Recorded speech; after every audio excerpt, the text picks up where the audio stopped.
So I think we should start. Welcome, ladies and gentlemen. I'm very happy to introduce to you Avraham Burg. I mean, he doesn't need a real introduction. Most of you know him, and he's here also because he's senior visiting fellow at the IWM. And I quote the first sentence of his CV in today's program. The sentence is, "It's a political career that reflects the endless complexities of life in the modern Middle East." I mean, perhaps you will tell me this is a trivial sentence because it's valid for any political career in any part of the world. However, in terms of complexities, I think it's safe to say that the Middle East is a little bit different. And also what I want to say, Israel, with her special founding history, is for us in Austria not like any other country. I mean, especially and also for us in Austria. Most of you, as I said, know Avraham Burg, but let me mention some biographic details. Son of a famous father, German-born Josef Burg of Israel's National Religious Party, and a mother born in Hebron, Rivka. Avraham Burg served and rose in ranks in the army and graduated from the Hebrew University in Jerusalem in sociology before he entered into politics for the Labor Party. To be exact, at that time it was the alignment. It was a party. Yeah. He worked as an advisor to Shimon Peres and was first elected to the Knesset in 1988 and became its speaker in 1999, serving in this position until 2003. Avraham was active in Peace Now. Of course, we are talking about peace with the Palestinians from the early 1980s, when it was not so, mainstream. After he left politics, he became a distinguished researcher and author, and of course he was also before an excellent speaker, and we are looking forward to hearing him. Our topic is hope and despair. Let me ask you something personal also. I checked the results of the 1988 election, which brought you into the Knesset. Peres' alignment had 30%, and Yitzhak Shamir's Likud had 31.1%. And 4 years later, Labor under Yitzhak Rabin won the elections with almost 35%, and Likud under Shamir fell to 25%, I think. No?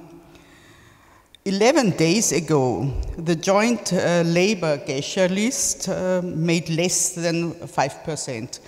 Of course, I know it's not your party anymore, but are you sometimes desperate if you think of what happened to the Israeli left in the last 20, 30 years?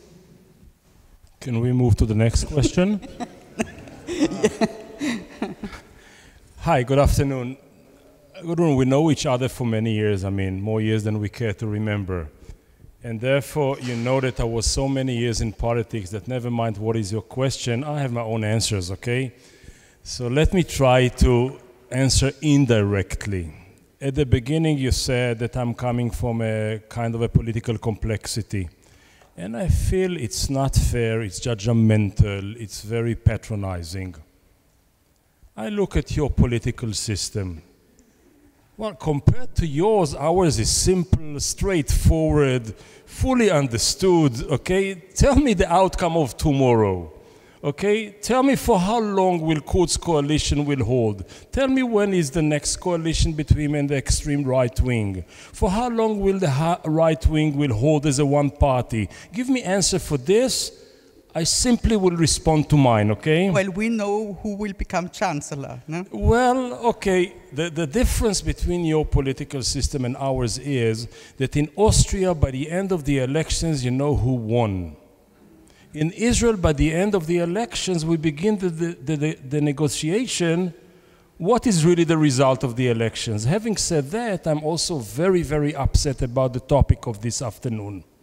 And I'll tell you why. I read that tomorrow, the same time, not here, but in different place, there is hope, despair, and humor in politics about Ukraine. Our topic is about hope and despair in Israel-Palestine. Ukraine is full of humor?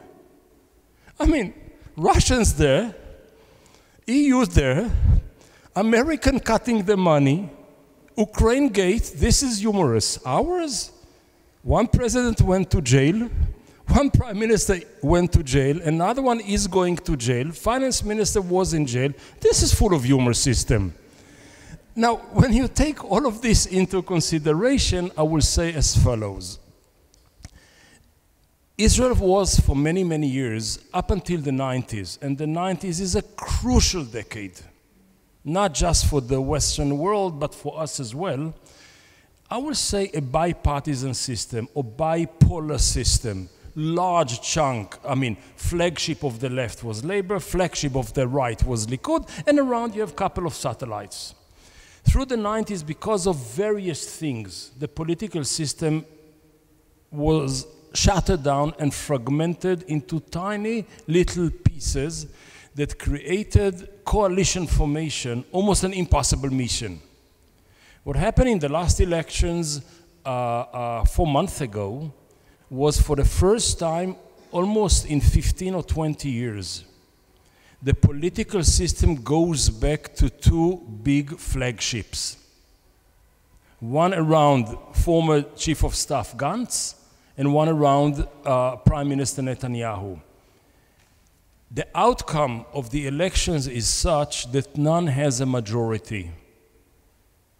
And therefore, we are in maybe the deepest constitutional and political crisis we've seen in years. Into this comes your hidden question about the left. And I would say 2 words about it. And of course about peace with the Palestinians. That's the package. There is no left in Israel. I wonder historically whether there ever was a left in Israel. At what sense?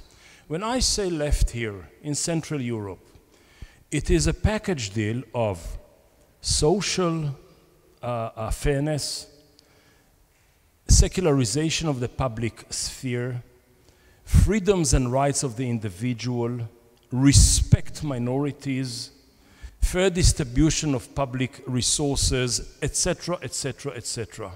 When you say left in Israel, it's one element only. Yes or no arrangement with the Palestinians. All the rest of it, you might be an arch-capitalist, but considered left. You might be an arch-ultra-orthodox, but considered left. You might be an extreme secular, but being a right-winger. Not clear. So it's not the same categories as what you're talking about. And on this, I will say, as much as the Palestinian topic is dormant or disappeared or silent in the public sphere, it bubbles and it will erupt. Well, but I think, what your analysis about what's being left and right, these categories don't work. Not only not in Israel, but also it's becoming difficult in other countries. But okay, so perhaps Israel will go to vote for a third time, or perhaps not. Do you think it makes a difference if Benny Gantz succeeds in forming a government after all? Which is not excluded. Now we are now Netanyahu is trying, but he's probably will be the next one, no? This Saturday afternoon here in Vienna, my feeling is that the third round is closer than a government. Maybe Sunday, maybe Monday, maybe next week I'll change my mind, but as today when I read the cards, it looks to me that within the cards, third elections are closer. I see no serious difference, ideologically speaking, politically speaking, content speaking, between the Gantz party and Netanyahu's party. But we don't really know him as a politician. We know him only as a campaigner. Am I right? Or? We don't know him, and I don't know whether it's a compliment or not. Okay, the jury is still out, but we know some people around him within the party. The ideology is very much right-wing bourgeois, center-right ideology. That I would like to speculate that only didn't we have Prime Minister Netanyahu and his baggage, both the criminal personal baggage and the public attitude towards inciting one community against another community, towards being under the spell of the right-wing messianic grouping of his, Gantz's party would have never come to the world. In a way, they are there in order to remove Netanyahu, not so much to offer a full, comprehensive alternative. And if tomorrow morning, Deus ex machina, Netanyahu is not there, some of them will disappear, some of them will merge into the Likud, and the political system will be a different one. Having said that, one thing is for sure, and this is, I cannot even begin to describe how crucial I think it is politically. The nature of the individual, the characteristics of the individuals might come historically crucial. Netanyahu of the last couple of years simply splitted and divided the society into elements of which are alien and almost hating each other. The nation needs a healer. And it looks like the behavior and the courtesy and the good nature of Mr. Gantz might offer a totally different leadership gestalt than the one of Netanyahu. So content-wise, politically-wise, not much of difference. But attitude-wise, a huge gap between them. Okay, because the word healer, it sounds a little bit like a charismatic person, and we are a little bit afraid of charismatic Give me 5 years with no charisma. Let me sleep. I need a rest. I mean, we had 70 years of uber charismatic society. Give me a vacation. Give me a couple of boring years. Okay, I'll pay for it. Before we come to hope and despair in the West Bank and in Gaza, tell us about the mood in Israel. I mean, these elections, number 2, perhaps now number 3. Are people mobilized to go to a third election, or are they just tired and fed up and exhausted? My father, whom you described earlier, who was, among other things, one of the sages of the nation, he was a funny guy. I mean, it's strange to say somebody come from a German origin to have a sense of humor, but nonetheless, okay?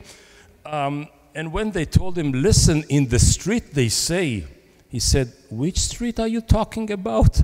So tell me, whom are you talking about? I will say that, generally speaking, the overwhelming majority of the Israelis are living in a better economic conditions than the parents used to have. Something good happened to the society. Yes, we have growing gaps between have and have not. Yes, the social solidarity is quite fragmented. But each and every individual is in a better shape than used to be 10 years ago. So economically, there is no reason for an unrest. Politically speaking, there is a feeling that, okay, the system sucks, but we do not believe you more than we believe the other, because they're all liars, from Trump and down. I mean, it's an international system of fake leadership and faked confidence. So, well, they're all the same. Then it comes to the issue, which is, for me, is very, very painful. I'm not light-hearted about it. People do not feel daily the corrupting, eroding, contaminating price of the occupation. I mean, it erodes the society. It it's a malignant cancer in the soul of the nation. But on the daily life, the individual Israeli does not feel it, including the 20% non-Jewish Israelis. On the daily life, it is not there. And therefore, you have a situation which looks beautifully, but you ask me, it's very fragile. It's a skyscraper built on a dune. It's the dune of the Middle East, it's the dune of the Israeli-Palestinian conflict, and it's the dune of the internal Israeli debates and cold wars. And I will say that in Israel we have today at least 2 cold wars. One is between observant and non-observant, what used to call in political science church and state. It is out there, very much alive. And the other one is between, I would say, progressive and conservative forces, about limitations of human rights and civil rights, about the roles of NGOs, about the power of the civil society, about the centrality of the government versus the responsibility of the one, about whether democracy is about the voice of majority or being sensitive to the voices of minorities as well. These tensions are out there. The daily Israeli does not feel it, is not troubled by it, but it does not mean that they're not there. In fact, I was going to ask you what's more dangerous for the society, or, I mean, it's hard to tell. I mean, the occupation and what it does to a society, or the conflict between religion and state. Let's separate between the two, though they are not necessarily separable. Most of us were born into the paradigm of the solution between Israel and Palestine will be the two-state solution. Now, when I started my first years as a peace activist, and it was mid-70s rather than early 80s, I mean, it took a huge political energy to persuade people that the two-state solution is possible, is feasible. Labor Party, the first among them, who didn't even want to hear about it, was the Labor Party which laid all the foundations for the settlements movement.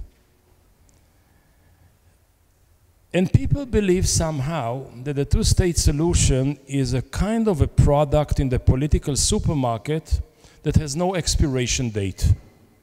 This is forever. Now, nobody ever produced a product with no expiration date. My feeling, again, as for now, Saturday afternoon in Vienna, that the two-state solution formula is dead.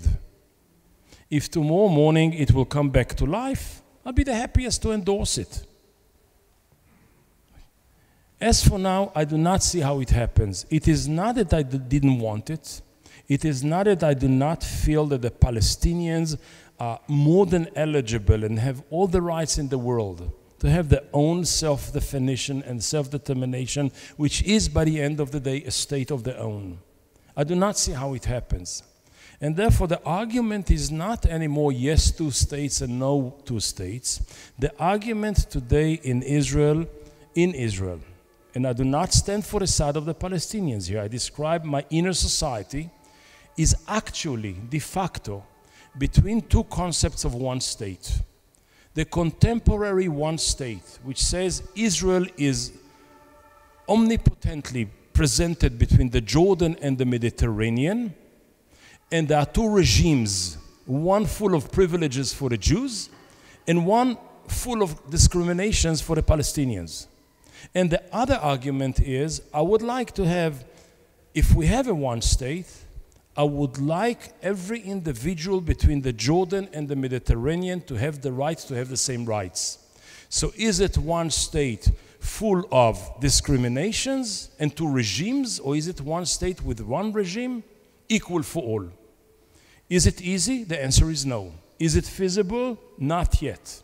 But the same amount of energy that we had to invest 40 years ago to persuade people the two-state solution is the solution, Now we have to invest with the same people, the same amount of energy to tell them it expired. Well, I'm playing the Advocatus Diaboli here, of course, and I mean, what anyone would tell you is, okay, that's the end of the Jewish state. And the Jewish state was recently enforced by this national law, which, I mean, already in Israel excludes a little bit others. For example, the group of the very, very frustrated and depressed Druze, if I mention them. The nation law, yes, tried to emphasize and deeply institutionalize the notion of the superiority of one element in the society, and this is the Jewish element. Structurally wise, the Jewish democratic formula is as stable as a matchmaking or lovemaking between nitro and glycerin. It cannot work. And I'll tell you why it is an empty formula. First with a smile, then with no smile. What is a Jewish state? I was driving the other day from Jerusalem to Tel Aviv, and in front of me drove a taxi. And on the taxi was a huge bumper sticker, "This taxi keeps Shabbat." So, wow, that's an interesting taxi. What does that mean? It makes Kiddush? Or it eats challah? Or it goes to the holy bath before Shabbat? Or goes to the Wailing Wall to pray? The taxi is not Jewish.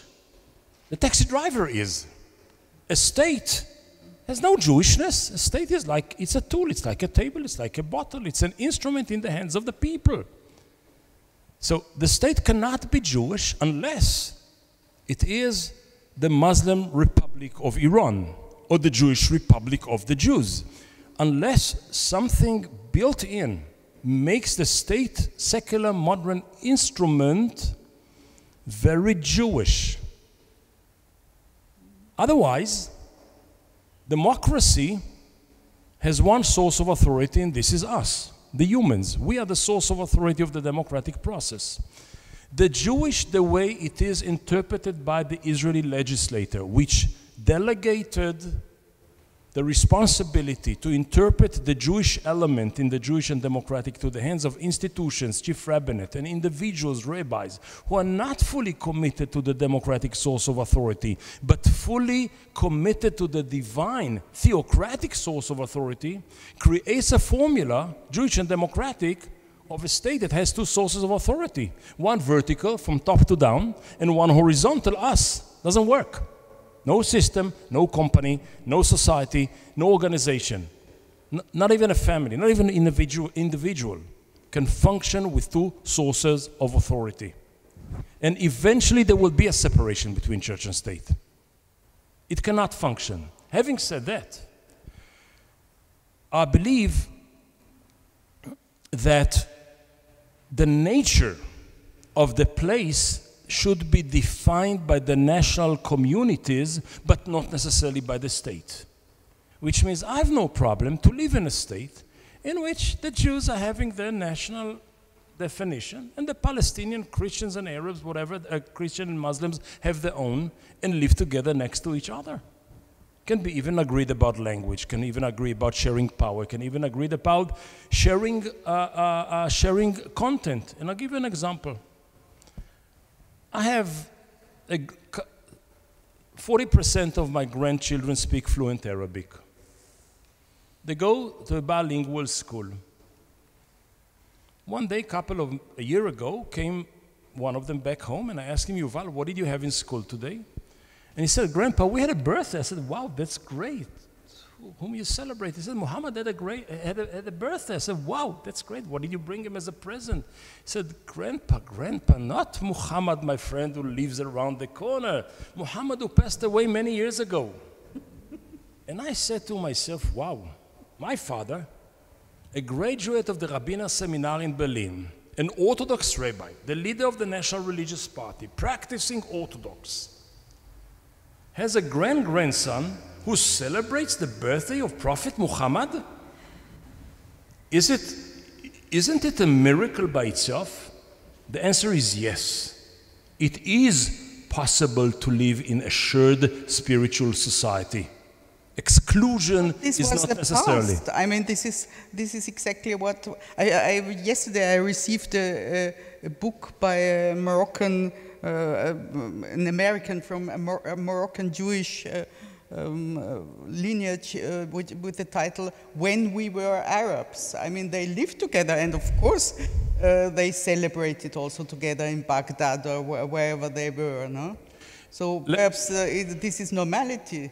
Let's say that in a world in which Donald Trump wants to make America great again, and Putin wants the 10th century Tsar back again, and Erdogan wants the Ottoman Empire back again, and the ISIS wants the Khalifa back again, I would like to have the golden era back again between the Jews and the Muslims, and I believe it's possible.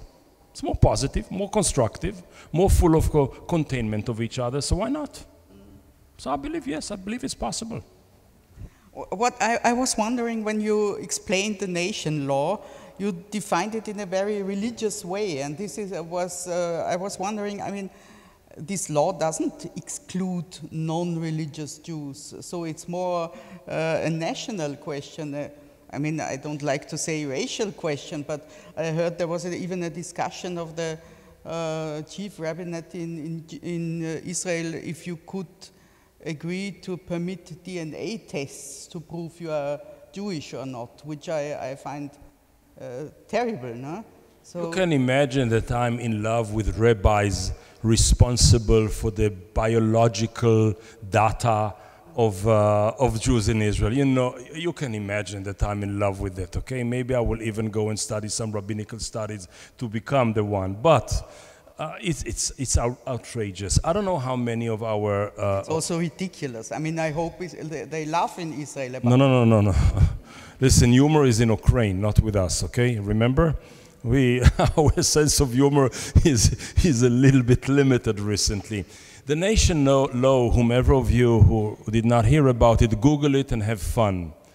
Okay, but recently was a kind of extreme right strategy to reframe Israel more on the Jewish side than the Jewish democratic side. When you said in 48 Jewish, it meant something like Italian in Italy, or French in France, or Austrian in Austria. Something which is between culture and history and citizenship and belonging and whatever. And this was more or less, in 48, it was part of the spirit of the time. When you say Jewish today in Israel, or you say the nation law, it's a redefined, not just linguistically, but much deeper. We are living today in a situation that intellectually speaking or historically speaking, we've never been in such a place. As much as the nation idea or the national idea is a new one, it's 200 years old, it's 300 years old, a nation state is as young. We in Israel have a new definition of being a Jewish national. It's a fusion, not even a merger. It's a total immersion of 5 elements, never immersed before. Language, territory, power, religion, and language, I said. Language, territory, power, politics, sovereignty politics. So this is so powerful. There were times in which we spoke Hebrew, but not over the entire land. Sometimes we had the entire land, but we didn't have power. Sometimes we had power, but we were not religious. Some other times we were religious, but it was in Aramaic rather than in Hebrew. Never did we have all the 5 components together. And today, if you do not speak pure Israeli Hebrew, you're no good, Nick. You're not for the greater land of Israel, you're a traitor. You're not religious, you're a Trojan horse. You do not believe in the absolute power, but you believe in a shared society. You are a well poisoner, you are lefty, you are no good, Nick, okay? And when you take all of this together, you realize that the nation law created actually, or tried to institutionalize a new entity. And this is dangerous. So, Avraham, I mean, there are many prophets coming from your country, so also you should try to be one. No, they don't pay well for prophets. No, please. No, it's better to be a rabbi. But we try to figure out what could happen. Sure. Okay. Now Mr. Trump and his son-in-law, they are waiting with the glorious deal of the century. Yeah. Do you expect to be presented? What will the Palestinians do? What about this pair on the Palestinian side now? What do I know? I mean, I have a feeling that part of the deal of the century comes from the school of thought of Zygmunt Bauman, the late Zygmunt Bauman, which is a liquid deal of the century. Today they have this, tomorrow it will be a little bit different, tomorrow it will be a little more different. He doesn't know who is the government. We don't know his personal situation. We have no clue about it. The deal of the century will be on the table only when it will be on the table. Now, we have to remember one thing only. The conflict is between Israel and the Palestinians. If we do not succeed to directly negotiate with each other, because of whatever reason, the political coalition of the Prime Minister, the settlers, the Hamas, the weakness of Abu Mazen, whatever will it be, we need an honest broker. We need an intermediator who is well accepted and kosherized by both sides. Americans, to begin with, are problematic.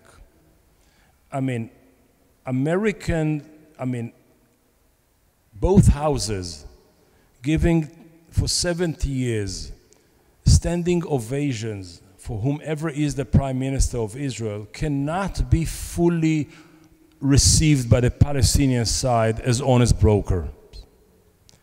It leaves us the Europeans. Whatever the Europeans want, as long as Germany is what it is, there is no European policy. It might take another generation and a half, till the German system will behave differently. But as long as Germany is so much hooked to the past, and therefore driven by its conscience, rather than by its realpolitik, it means that there is no Europe. In a world in which we cannot negotiate directly between us and the Palestinians, the Americans are one-sided, and the Europeans are quite castrated, whatever deal will be put on the table, I see it as a very, very difficult to negotiate, even if it's the best deal in town. The real investment should be about the manner and the modalities of the negotiation rather than the content. And there I see a lot of problems. Not impossible. Not impossible, but I would pay a lot of attention to this side of who is the mediator and how, rather than the content itself. Do you expect, Netanyahu succeeds in forming the government. Will he make true his promises about annexation? It's very difficult to know. You know, Netanyahu, if I give him credit for one thing, I'll give him credit for two things. The first one is he never stands for his promises. And it's a real virtue. I mean, you need a special character to give promise after promise, make people believe you time and again, deceive them time and again, and get re-elected. I mean, he's a genius. So he promised, okay, big deal. He promised. Let's see. The other side is, which is much more important, Netanyahu, unlike quite a number of our previous prime ministers, is a well-read person, very bright, intellectual, historically driven. He has a strategy. Not all of it is tactics only. His strategy is, I will say, very much Samuel Huntington, that there is a clash of civilization between children of light, which is us Judeo-Christian democracies, and them. Them are the dark side of the universe, billion some, point some Muslims, all of them versus all of us.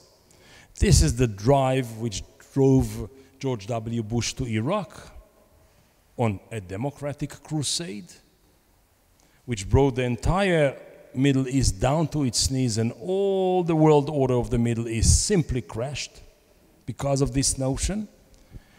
And Netanyahu will always align with the more conservative elements in the West in general, in the United States of America in particular, and the more conservative the American system goes, the more conservative will he go, to the corner of evangelical Christian fundamentalists, if not more,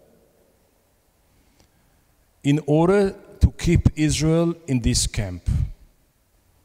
This is actually his true historic mission.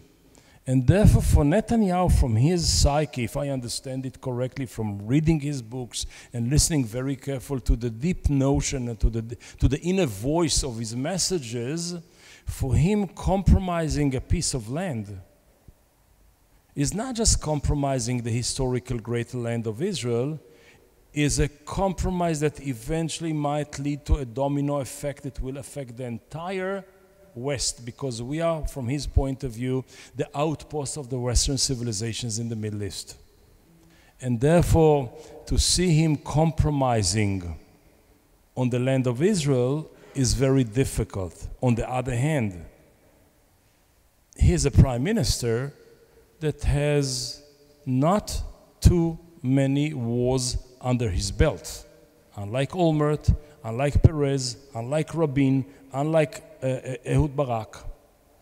He is very reluctant to declare a conflict with the region or with the world.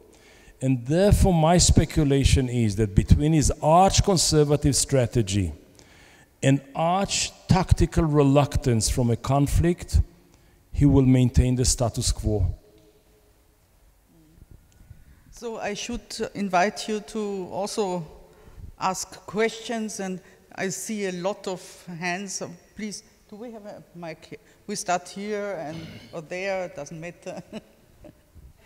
On the second, yeah. You mentioned Europe being castrated by Germany, driven by bad conscience and not by realpolitik. Maybe you could say some more sentences about the situation and about the expectations you would have. Expectations from myself, from my... expectations concerning a European policy that's positive. You want to take a couple of?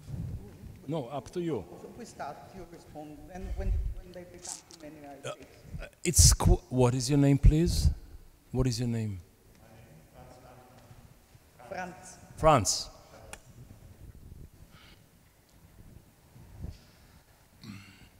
At the era in where I was less naive than I am today. Today, thank God, I'm a neo-naive. But at the time in which I was cynical, my expectation was that one day the European leadership will swallow its pride and talk with the Americans, and the Americans will swallow their pride and talk with the Europeans, and together they will come with a one world, Western world policy.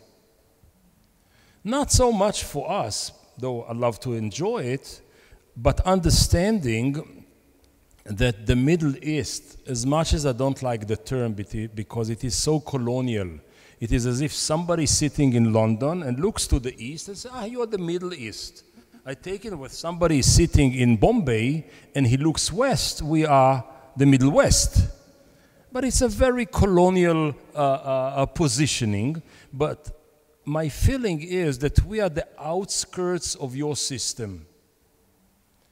And Europe for me and the West for me are not just continents, they are value systems. And Europe, since the end of the Second World War, I can take it much earlier with the disruptions of both wars, since I would say Renaissance and on, expanded. Not just the physical metrage or kilometrage of or mileage of Europe, but the value system. Up until 2008, which is a different crisis all over the world. And my expectation was, wow, if we want to promote the European Western values into our region, we need some tranquility out there. So please export to the region more of the human rights and civil rights of your way of life rather than weapons and army and military industries. And when you make a list of the 10 leading best human rights societies in the world, and the 10 leading military exports in the world, you will see many similarities. And I say, why do you export the wrong product for us? Keep your arms for yourself and give me your civil rights and human rights. Not the other way around. And please don't see my country as the military base of the outpost of the Western system in the Middle East. I don't want to be all this for you. I want to be something else. So these were my expectations. As for today, it's very complicated.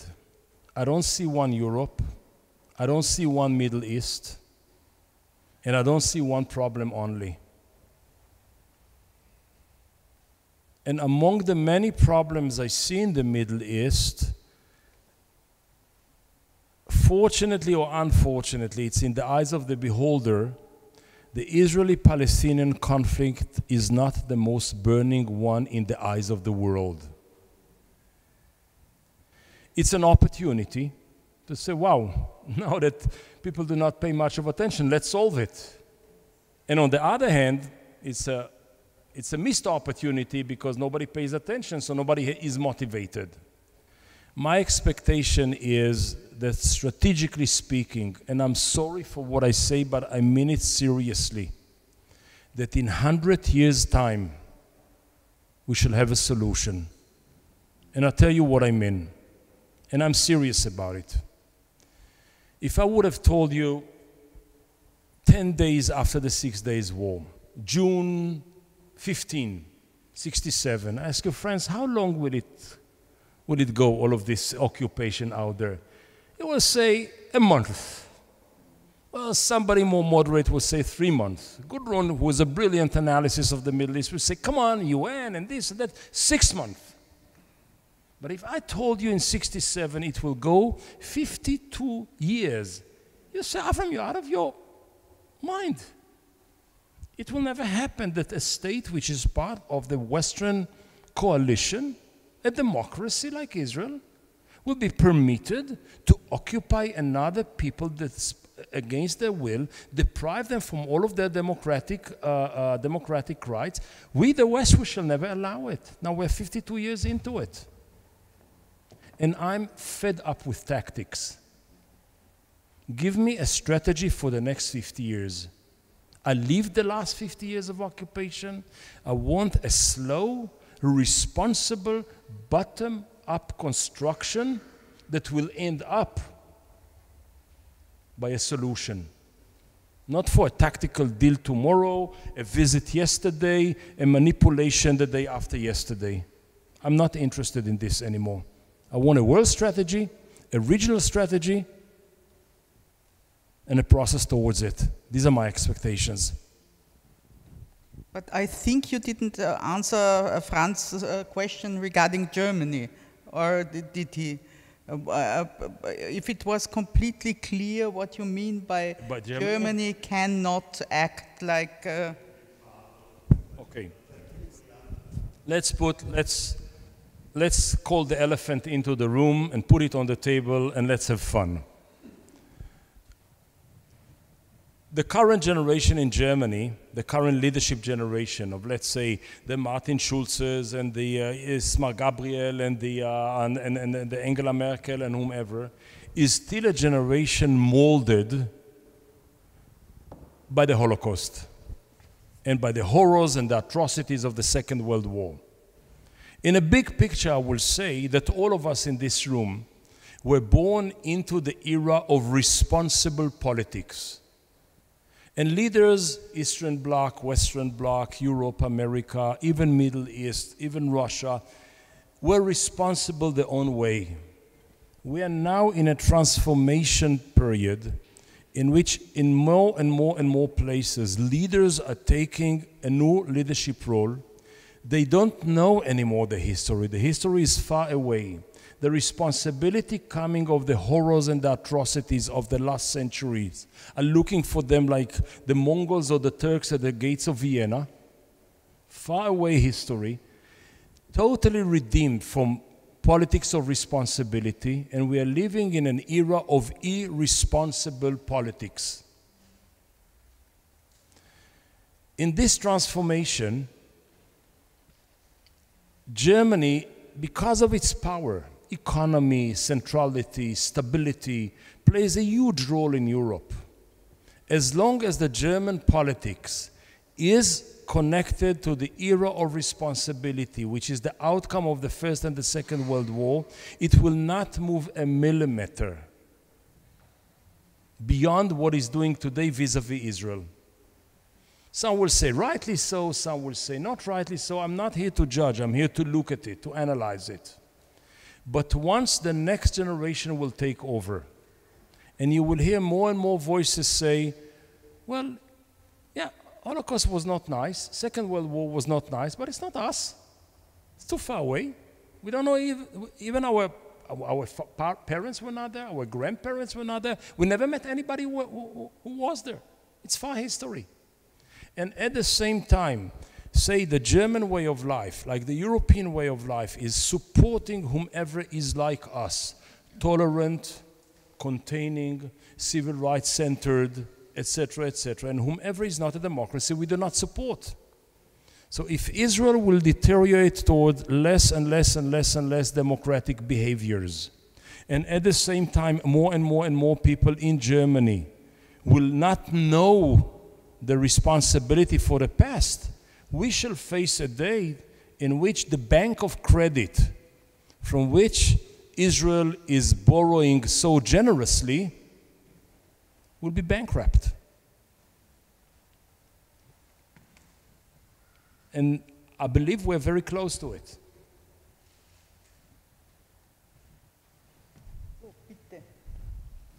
Your name, please? Good afternoon. My name is Nadine Saik Mustafa. I'm actually... No, just speak into it. Do you hear me now? Good. My name is Nadine Saik Mustafa. I'm a half Palestinian, half Lebanese, very fortunate to live in Austria for more than 40 years. I'm actually amazed to meet an Israeli with views like yours, I have to say, because it is very rare for me to hear views like yours.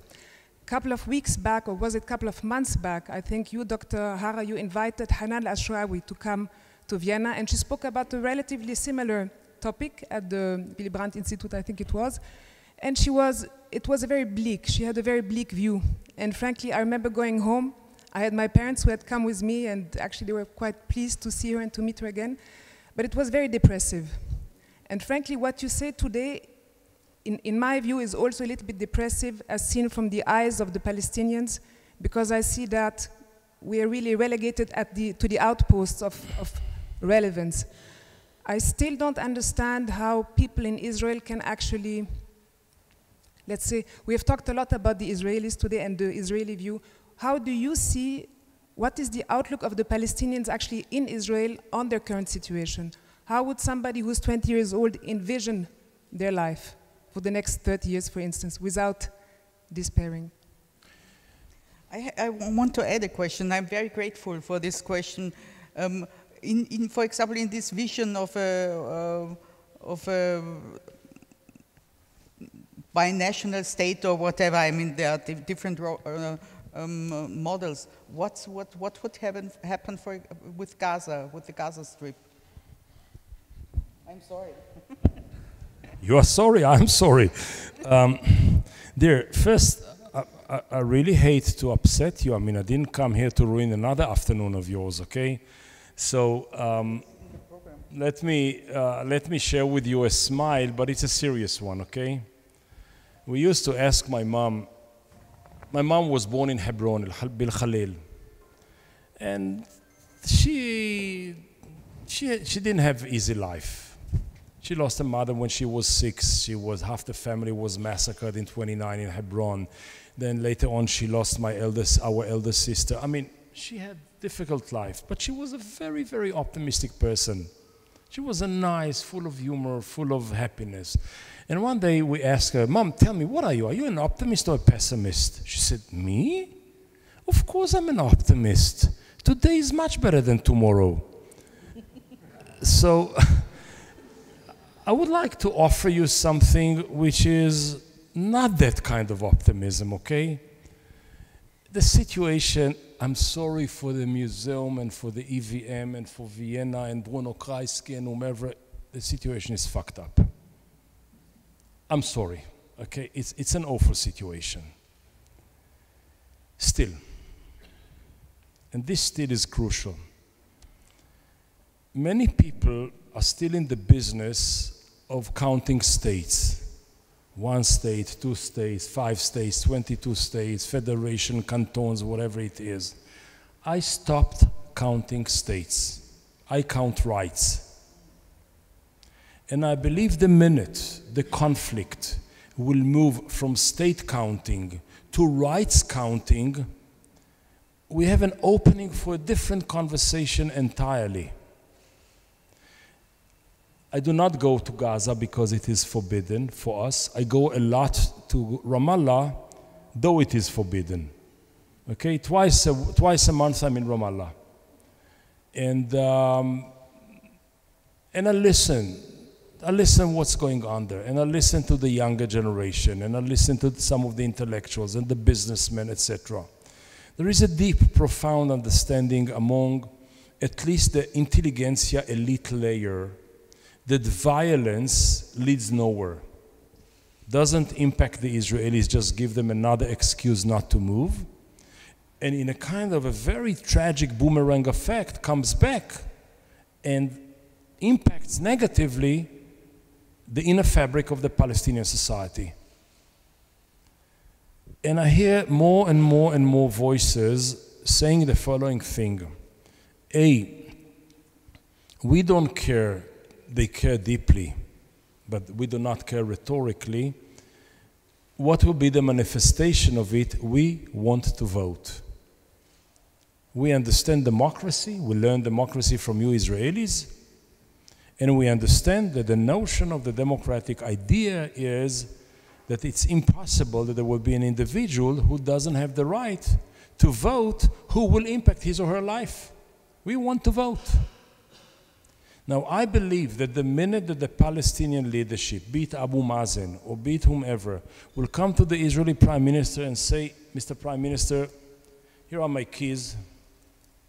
These are the keys to the Muqata'a. Okay, it's all yours.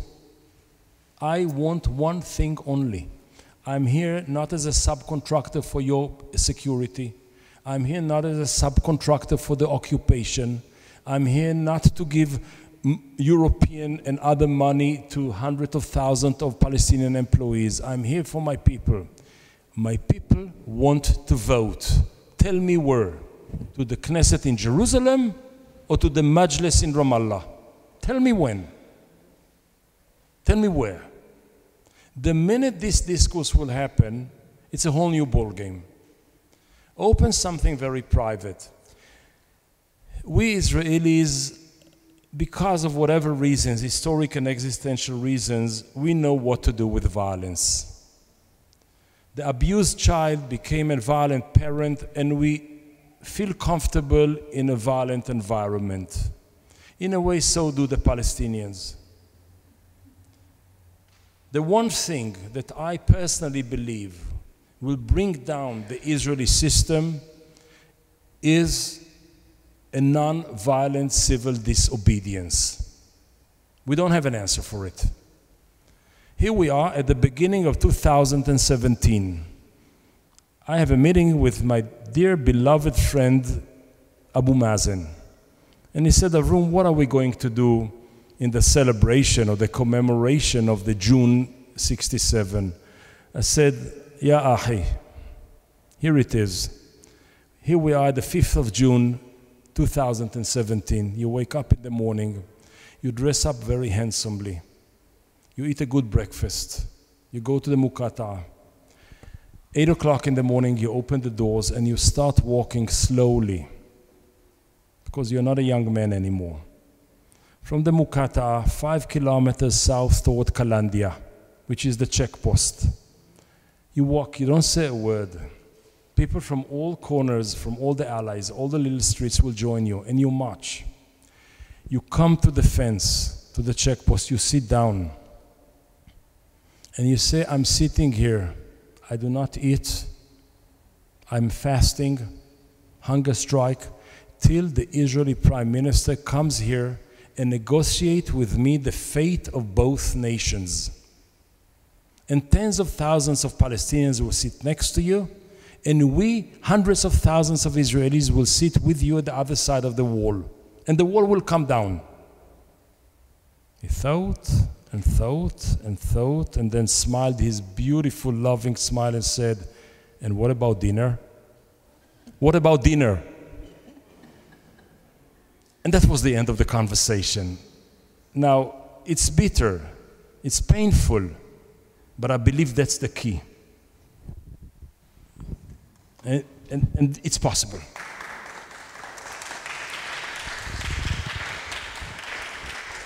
But of course, you know what Netanyahu would tell you. He would say, we want to negotiate. They don't want to negotiate. Listen, the main problem in any political limbo, and you covered more political limbos than I were in any. I mean, whatever I have is a tiny little thing to your limbopedia. You know that whenever we try to predict the future, we think about the present. We say, the future will be exactly as today. And I believe that what is needed is two different paradigms. A different paradigm of the value and a different paradigm of the imagination. The minute you think differently, you say, wow, it's possible. Hey, who said it's impossible? Why? Because yesterday it was impossible? Because today somebody doesn't want it? So, okay, slowly but surely, let's change the attitude till eventually we live a reality which is beyond partition, but it's about sharing. We don't have to share immediately with the Palestinians the nuclear arsenal of Israel. Let's say we do this day 5. Can we share infrastructure? Can we share environment? Can we share natural resources? Can we share health system? Can we share roads? Can we share education system? Can we share civil rights monitoring? Okay, give me 5 years of this only. Then we shall move on. The Israeli will be the chief of staff. The Palestinian will be the head of the police. Some power. Wow. A Palestinian heading the police, law and order? I never thought it's possible. Let's see how it works. Could you ever imagine? Could you ever imagine in Germany a female chancellor? Wow, she's good. I mean, she's the Iron Chancellor. I mean, the second one. You just need some imagination for it, and all of a sudden you have a different paradigm. And that's the offer. People like myself, I'm not in practical politics anymore. I have the right to have intellectual curiosity and intellectual imagination and offer it for people as a political food for thought. Well, Avraham, we have to close, but I think this is a perfect point to close. I mean, we could not have chosen a better moment because we are not closing on despair, but we are closing on hope now. Sure. Thank you very much for this. Pleasure. Thank you very much.